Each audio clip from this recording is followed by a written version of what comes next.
Okay, Bismillah. Um, so Bismillah. Wait, let me read the. Okay. So I think the first question comes to macam layered lah layered. The first one is there like I'm not sure whether it's a rubrics or a guideline of how Quran is based on age group. So for example, what I'm seeing a pattern now is as a parent, I am worried about the actual ngaji part, but I know who is five. So asyik story. So I guess in my head is until when, but at the same time it seems to be like going on the right track. So I guess as parents, you also when does the actual ngaji comes in. So that's one. And then for us parents who don't actually go through Quranic training, but to use it as a resource because we know it's a beautiful resource. How do we do that guidedly? Not know because kita tak tahu kan our whether it's authenticated, whether it's the correct trade chain of transmission and things like that.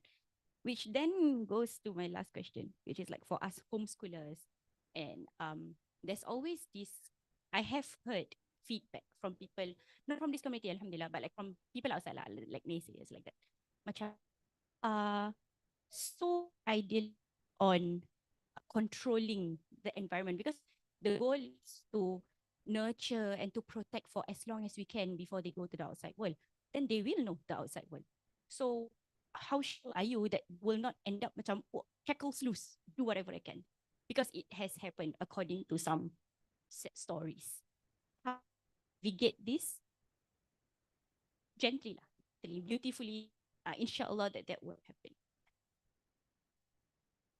So there are three questions, right? And I'm just going to summarize the questions, right? So you all just remind me again what the questions are, okay? So the first question, right, is the progression of Quranic teaching with regards to the two aspects, the stories and lessons in the Quran, because Quran is not just stories but also lessons, right? Allah does give reminder, and I do speak to my the kids that I teach, my nephews, my nieces, about the first part of the Quran where Allah gives the three groups of people. This is the most amazing part. The Quran starts that way. Three groups of people. Al-Mu'minun, you know, Mu'minun 5 ayat. Kafirun 2 ayat. Kan? Munafiqun. This whole munafiqun part kan? How many ayat? 13 17 Banyak. It's a lot of ayat. Munafiqun, the Munafiqun story is like from middle of the second page or thereabouts. Even a bit earlier. All the way sampai mid of third page. Kan? Dan ya ayuhan nas. Kan? The munafiqun description. Right? Whenever I teach children, I will speak about this tree. Because the Quran first thing first talk about this tree. Al-Mu'minun, very clear who these people are. Masya Allah, tabarakallah. Kafirun, clear also. 2 ayats done. Allah give 2 ayats about the kafirun and we are done. These are the kafirun. Munafiqun, complicated creatures. Right? Okay. But anyway, to go back to your question, the Quran, and this is the miracle of the Quran. It is the miracle of the Quran. It can be taught to as young can be. As young can be.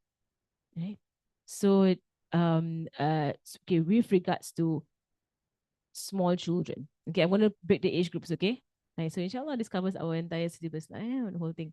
Right. So age group from I would say 1 to 4 or zero lah, sekarang 0 year olds. Right, 0 year olds to 4 year olds. Okay, that age group, their interaction with the Quran is listening. Yeah, exposure. Right, dengar just playing the Quran and you being someone who recites the Quran. This is I cannot stress how important this is for your children to see you reading the Quran. They must see you. You must be someone who is you are true to the Quran. You recite the Quran. Like you, inshallah, your husbands. All right. So no, I know for some people they say, susah. Pull my husband, pull my husband, pull my husband. Then you just do it. Just do it. Don't nag your husband, okay? Then you have more problem with too. Right?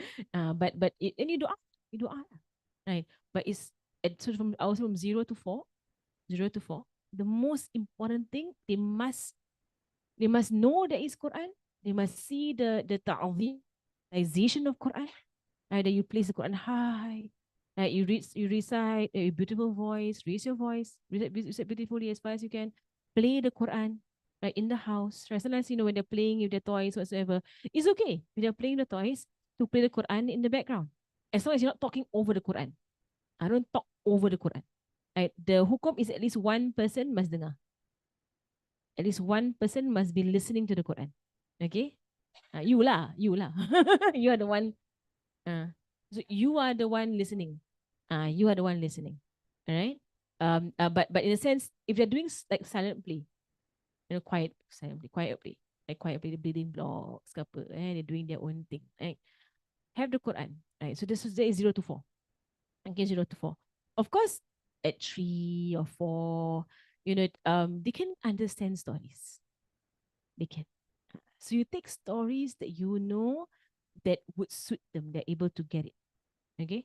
So like my example, first favorite story that for all children is Surah Fatihah story.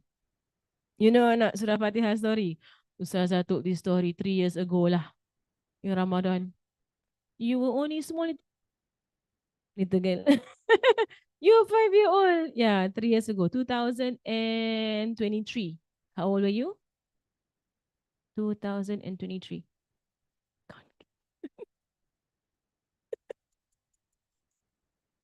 Eight. That means you were 6. The story of the story of Surah of Fatihah. Sayyidina Abu Qudr no Sayyidina Abu Sa'id al-Khudri. The story whereby Abu Sa'id al-Khudri. The story where now story fifth story, okay? Count all the stories. Ada orang. So the story is he was traveling. See, you can tell this story to as small as they are, right? But you gotta bring it down to their level. Right? One thing my mother always would repeat, to us, even to me especially as a teacher lah. She said that of all the things I learned in NIE, my mom. So of all the things I learned in NIE, one stuck. Siya NIE. Only one stuck, which is you can teach anything to anybody. And she held that principle. A good teacher can teach anything to anybody. You just gotta know to bring it down to their level. Right? So if you give me a 3-year-old, mana siapa 3-year-old? Mana Maria Mardia. Come, so I try and try with her, okay? Tapi 3-year-old like kena draw whiteboard lah to keep her attention on me. Or just be very animated. Right? So this man, when there was a man, he was traveling, right? He was walking and walking and walking. Again, 3-year-old traveling, not a good word. Walking. Okay, she's 3. She's 3. Walking. Walk and walk and walk. I was so tired. And hungry. And then he saw some people. Mana dia? It was a village. You know what's a village or not? 3-year-old must go and explain what is a village. Okay? People's house. Okay, easier house. Okay, so as you go along, if a 3-year-old in front of you, you know, let's say probably, what is village? What? Village, kampung. Kampung, I think our kids, the kids nowadays, Malay is like almost, you say houses. You know a house. They know a house. There were some houses. Right, there were some houses. See, I even got my primary 5. You primary 5, right? I got my primary 5 listening in to a story for a 5-year-old. The P5 listening in. Okay. So there were some houses, right? And they had food. So he knocked on their door and he asked them, "Can you give me some food?" What do you think they said? Yes. Will you say yes? Will you say yes? Yeah, Maria, will you say yes? People ask you for food. You say yes. Yes. You will say yes. Okay. And that's how you tell sorry. Dah stop sorry situ. What happened? Oh, but these people, they were really mean. They said no. Say why? Because you are Muslims. Like Muslims. Go away. Is that rude? Super rude, right? So I tell stories to children lah, gitulah. Interaction, interaction. And then what happened? What happened? What about that? So you say, okay, fine. They want to be reunited. Okay, we just relax in the shade of a tree. Okay, but they're hungry. But guess what Allah did? What did Allah do? Send them from China. Masya Allah. Didn't happen. Didn't happen. But Allah taught them something very important. Allah told the little scorpion, you know what a scorpion or not? Scorpion. Apa tu scorpion? Scorpion is an insect like that has a sharp tail and they can pinch you. Right, can not pinch lah, sting lah, apa pinch. Can sting you. It's scary, right? Then at the back, then you can open your phone, can find a scorpion video, ni scorpion. Yeah, scorpion. Scorpion. Why is scorpion in Malay? Apa benda? Kala jengking. Why is scorpion in Arabic? Akar. Hmm. No, no, no, no. Crap. Never mind. Okay, scorpion. Right. You following the story or not? What's your name? Boy. Boy, what's your name? Isa. Okay, Isa, here's the story, okay? So, is this man, he is Nabi Muhammad Sallallahu friend. Okay? He was hungry and he was walking and walking and walking and he saw they have food. People have food. But they say, no, we will not give you food because you are Muslim. Muslims. Okay. Allah taught them a lesson. Allah said to the scorpion, oh, Mr. Scorpion, I'm telling to the 5-year-old, okay? By the way, it's a 5-year-old story, okay? But my primary schoolers are paying attention. Right. Mr. Scorpion, go and teach this man a lesson and sting him. So the scorpion man, scorpion, listen to Allah subhanahu wa ta'ala. Listen, listen. Selain lah. If I tell, if you hear the stories in my tafs or for adults, nothing of this, okay? I tak layan.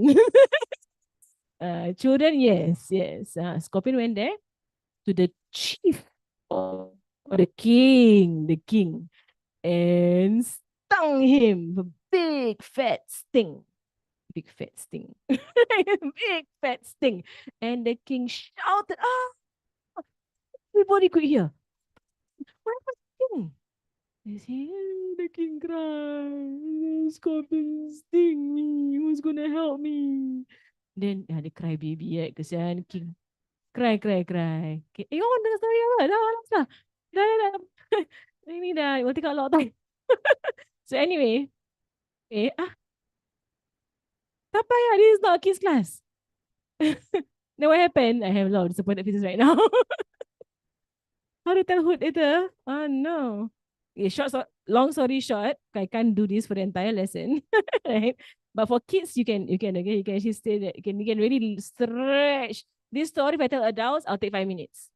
Okay, if I tell children, then it would take like an entire hour and whatever. But anyway, they scream and cry and cry and cry. Then they say, huh? Just now there were some Muslims that came.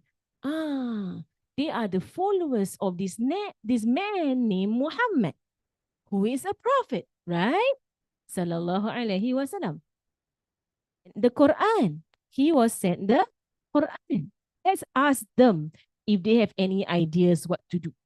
Maybe they know what to do, right? So went to these people and said, do you know how to cure scorpion stings? And the friend of Nabi Muhammad he said, yes, I do. And she didn't. Yes, I do. Went to the king and he read Surah Al-Fatiha. At this point, you make them read Surah Al-Fatiha, okay? Surah Al-Fatiha. Everybody come read. Everybody read. Okay. Okay, then spit. Not spit at me, okay? spit at the king, and the king sting, and the sting went away, and the king was cured.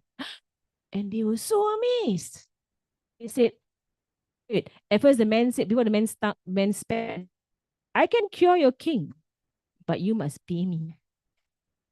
Because just now you were so mean to me. Didn't want to give me food for free. Yeah, it's fair. I mean, right? If they were back, correct. But because they were mean, too bad. I want to charge. Right? Must pay. They said, okay, we'll pay you anything. Every one of, because they were a group of friends, 30 friends. Every one of us pay us one goat each. Yeah, expensive, right? For one spit. Dapat ya. 30 goat each. Masya Allah. They have no choice because the king was crying like baby. Kan? Itu like the cerita. You know lah, masukkan words to make them laugh. I cry baby, right? The king lah. How lah. Nabila. Okay. And then so then they say, okay, no choice, no choice. Say, yeah, pay them whatever they want, pay them whatever they want. My leg, my leg. Kan? Okay. Cry baby. Because it was mean, right? And then after that spit. And then say, okay, pay 30 goats. So expensive, the most expensive spit ever. 30 goats. One goat each, not 30 goats each, like one goat each. Then they brought it back to Medina to Nabi Muhammad sallallahu alaihi wasallam. And Nabi Muhammad said, where do you earn all these goats? And they said, they told the whole story lah. There are something to his friends said, how do you know to read Surah Fatiha and spit? He said, I heard you say before, Surah Fatiha is a medicine. MashaAllah. He says, well done. MashaAllah, right? Surah Fatiha ni. Right. So anyway, this is one demonstration. But the same story can be told and retold for the different age groups. Out the same story again for a teenager. Same story again for an adult. Same story again. The Quran is a miracle. Yeah, yeah. There are two different sciences in the Quran: Quranic stories and Quran recitation, right? Because with Quran recitation also comes Arabic, right? And as far as I know it might be hard or a leap lah to try and push in the Arabic language because my mother did that with us. She was the one who inspired me very strongly on the Arabic language. And she would do it in a way whereby she would keep pointing. And this was when we were older. I think I remember when I was in university around that age, or around that age, where she would always remind us of our intellect. My mother would always say, "You all are very smart children. Allah made you very smart, high intellect." Right? She would repeat it over and over again to us. Right? Allah has given me smart children, intellectual, very, intellectual children. But the best of you with your intellect is the one who used their intellect for the Quran. Smart people use their brains for Quran. And she'll speak to us as adults and teenagers as we grow older. There is a speech for older ones. You're smart. You're smart. For younger ones, you're so clever, right? Clever people will read Quran very well. The most clever people read Quran the best. Human beings like being smart and like being told that they are smart. So use that, and say the Quran will make you even smarter. It is true. It's true. You're not faking it. It's true. The Quran will sharpen your intellect. It's the strongest thing to sharpen your intellect. The Quran. Yeah. So with regards to the two parts of the Quran, the language itself, so recitation and understanding, and the other part, the learning. The stories, the stories go under learning the Quran. They both have to be done. It's not like I do more of this, less of that. I do more of that. They're two separate subjects. They're two separate subjects. All right. But they should be together because it's Quran. Right. So you do both of them. All right. So okay, ngaji time and amount of time kita ngaji. Okay. After ngaji, and amount of time, let's talk about what we just read. Yeah. Or actually, as young as possible. You can bring other stories in. Mm. Okay, okay. Okay, with regards to okay, when do we start teaching Quran recitation? That means looking at the text and reading. Okay. That one, I will say frankly, and the answer is the same with all languages, English or Arabic or whatever it is. You got to see the readiness of the child. It's one answer. I won't, yeah, I won't put an age.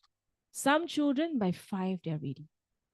Some children, when do you start reading? 5, 4.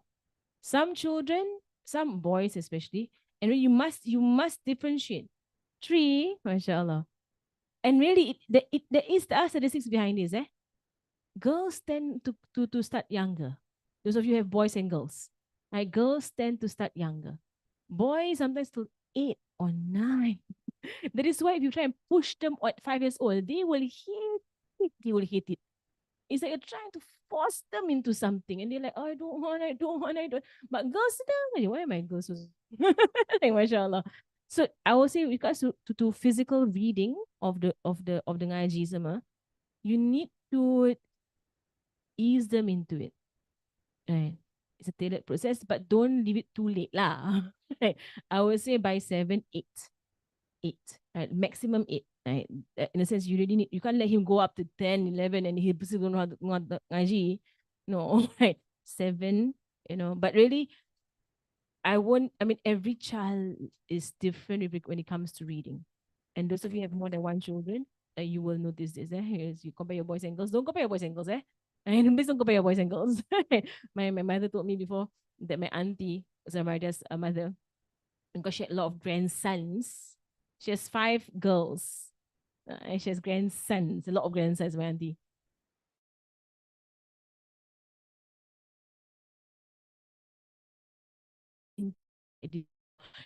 Oh, my kids were like this. Then my mother was like, because you had girls.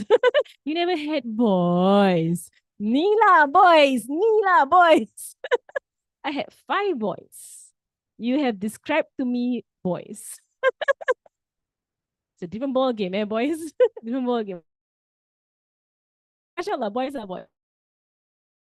So it is unfair. It's unfair to force children into a particular mold and they're not ready. And when you do that, you can cause damage that they hate studying, they hate reading, they hate Quran because they don't like it. You're forcing them. Yeah, they hate to read because they're being put on it too young. Yeah, too young. But then again, also try and make it fun. Try and make it fun. You can do a game. You gotta see your children now. Yon Gen Alpha, Gen Alpha ni. Gen Alpha, you cannot sit down dengan mukadam and baca. Gen Alpha ni, flashcards, got the picture kat belakang, Gen Alpha, Gen Alpha, don't give them screens. Right, but Gen Alpha needs things to move. Ada Gen Alpha. Gen Alpha basically are disciple lah. Ni Gen Alpha. Okay, Gen Z is Nabila's generation. Kita millennial. No, but Gen Alphas, really, you try and sit down with an Iqra and a Muqaddam. Ya Allah, my nephew. Enough. Only 3 line. Enough. Enough.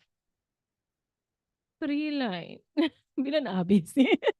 Right, but sometimes it's really, my mom made slides. My mom actually made slides to teach them Arabic, to read Arabic. She made slides there and every move here and there and everything. Projector lah. Projector. So not a screen, but projector. So there's no glare. So, but she would sit there and teach. You can use a whiteboard and write it on the whiteboard. Whatever it is that works with them lah. Interactive lah. Play. Now they have all kinds of things, right? I mean if the Huruf Island, Hanan's books. You like Huruf Island? I also like Huruf Island. So interesting. You have it, mashallah. Is that this is all that you said? Innovations that are very good to help the generation, because they're no longer those. Because in the past, it used to go with a cane. Sit down and recite. And with a rotan. Kan dulu? Rotan. Huh? It's no, no, no. It's not. No, we don't say tarimi. We say, is it prophetic? Hmm. Kita ikut prophetic. Hmm. What is correct is prophetic. Rasulullah did not hit a single person because of the Quran. Rasulullah never beat anybody, right? Because he never ngaji. Did Rasulullah beat anybody or not? No, he did not beat a sing. Yeah, why would he do that, right? Yeah, he didn't do that. But some people beat people. Yeah, some people beat people. Yeah, yeah. Right. So the hitting for ngaji is not anywhere the way of the Prophet Sallallahu Alaihi Wasallam. And that's why people grow up with very bad sentiments towards the Quran. Because they were being hit. Yeah. So basically I would say when it comes to when the young ones, I would train them on listening and memorization. Through listening. Right? Memorization. And that's their exposure to the Quran. When they're ready, sit them down, teach them ngaji. Right? And I will not put an age on it. Right? Different kids are different. Right? Some kids age of 5, some 6. Around time years lah. Some 7, some 3. Like Mariam said 3 years old, she began reading 3. Right? Depending on the child. Depending on the child. Okay. 6:30 already, ni dah maghrib. How was it? Okay, I think we have to stop because it's 6:30 and then everyone wants to go before maghrib, eh? Hey, you got 5 stories today and a very long story. Okay, so inshallah, we have to look at all the questions online. I'll answer one question actually. Right. The second question was what?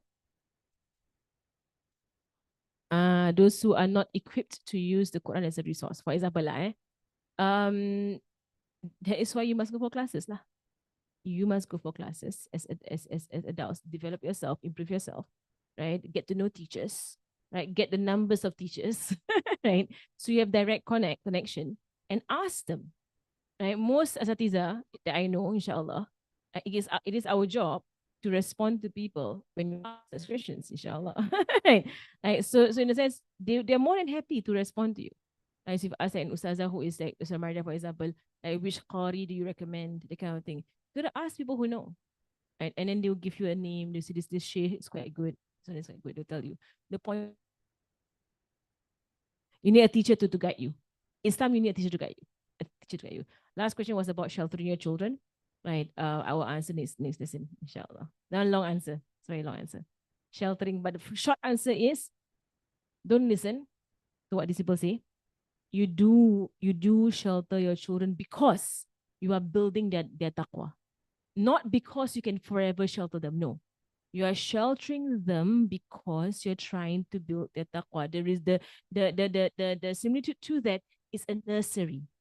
And it's called a nursery for plants, not for kids. Nursery plants. Right. When you want to grow a seed, a sapling, do you put it out in the elements? No, you don't. You put it in a nursery, in the best environment to grow until it's strong enough. Then you bring this into the main environment where it's exposed to the elements. You don't put the seed there, it dies. Right? Same thing with children. Don't just throw them out into the world and be exposed to everything before they build their taqwa. Taqwa not done, yeah.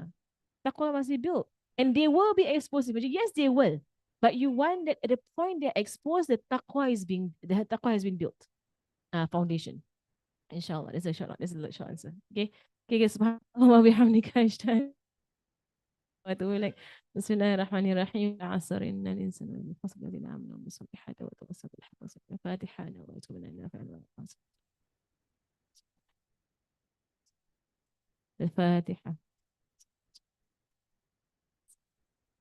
بسم الله الرحمن الرحيم